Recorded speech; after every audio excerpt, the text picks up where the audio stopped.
Howdy, Space Rangers, Captain Phoenix here. And last week or 2 weeks ago, I'm honestly not even sure at this point, the new Spider-Man show on Disney Plus just wrapped up its first season. Spidey fans all over the globe are praising it high and low for being a new and fun take of the character.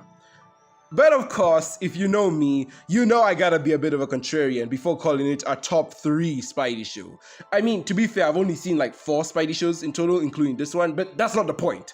Today, we're here to review Your Friendly Neighborhood Spider-Man and ask the question, is it a good Spidey show? But before we actually start, there are 2 things I want to let you know. First of all is that most of the footage for this review comes from the YouTuber Captain Midnight. I will link his video down in the description below. As always, I try to link the creators I get the footage from because I'm too lazy to compile it myself. So yeah, go ahead and give him a watch. Give him a check out. He likes to talk about comic book things as well, and is obviously a reader, so he goes more into depth of this stuff than I do. And the second thing is I do want to let you know that since I have mixed feelings on the show, I will be naming the pros and cons I have with it and let the video naturally develop from there. So apologies and thank you for this format and structure of the video, but I didn't know how else to review it, so that's on me. Without further ado, let's begin.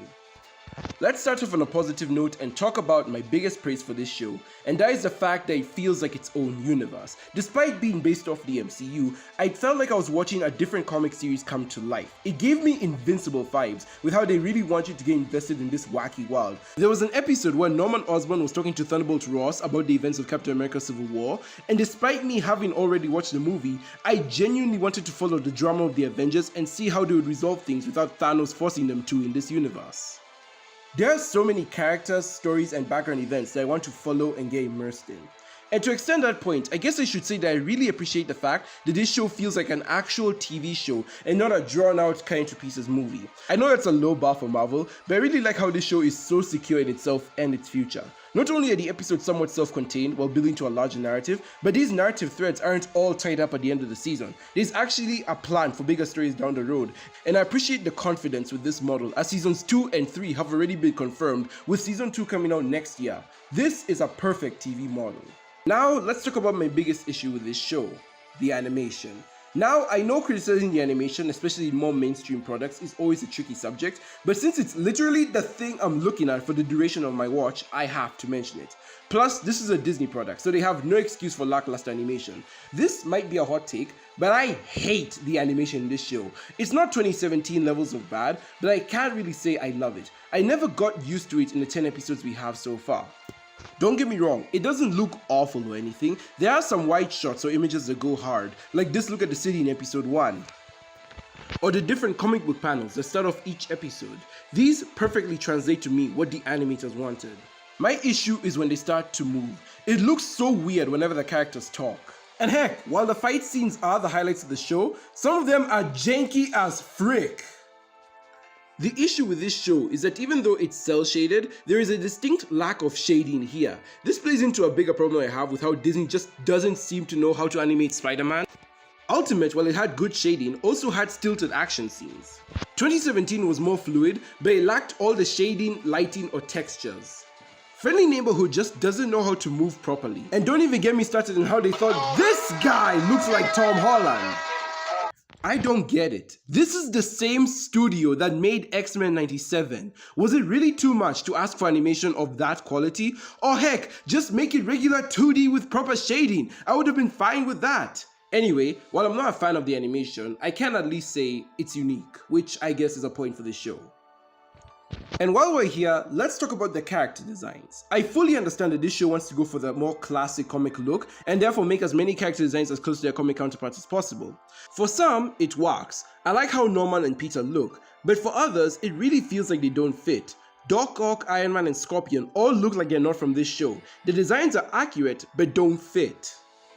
And speaking of Scorpion, dog, what the hell is that suit design? His arms are exposed, shoot there!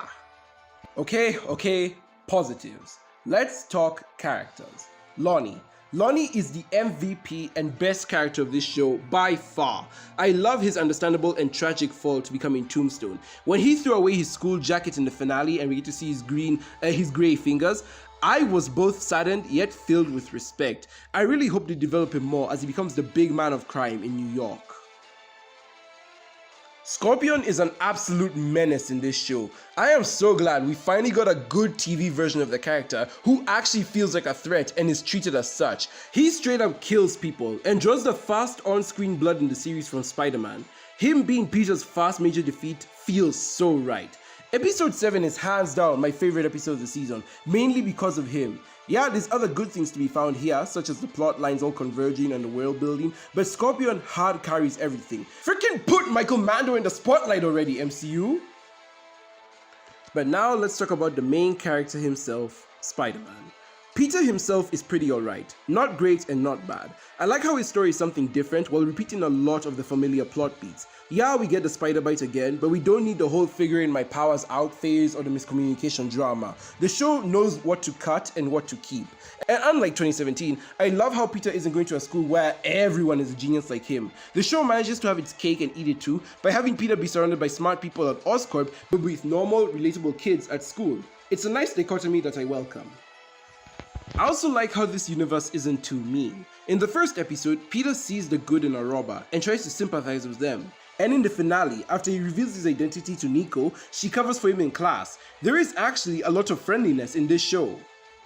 One small thing I'd like to point out that's neither good nor bad is that this Peter sucks at keeping his identity hidden. It's not the worst thing in the world, nor do I hate this change as this is a different take on the character, but wow! By the end of the season, Norman, Harry, and Nico all know his identity. In the spectacular show, only 2 people knew his identity, one of which is still being debated. Again, it's not bad, but they are playing fast and loose with it. However, I do have to highlight 2 more cons of this show before I put the raps and everything. And the first has to do with the dialogue. This show gives Spidey his cool one-liners, but outside of those, it's just unbearable. The dialogue in this show is horrendous. Characters will try to come off as witty or explain something, and it will fail spectacularly. I get that Peter is supposed to be an awkward guy, but some of these lines are just too much for me. I remembered I left something in the bathroom. Deuces. Parker out. Wait, don't change it. Why? It's just the news, dude. I just, really like fire. Love watching it, burn. And every character sounds like this at one point or another, including Norman's rambling speech to Doctor Strange in the finale. I don't think it's a how do you do fellow kids type of situation, but I genuinely question if these writers know how normal people talk. The other is my second biggest issue with the show, aside from the animation, and that has to do with Peter's character. In case you somehow missed it, Peter gets his powers in this universe after Uncle Ben dies, thus there's no segment of him having to learn the responsibility and us getting to see why it means so much to him. Why do I bring this up?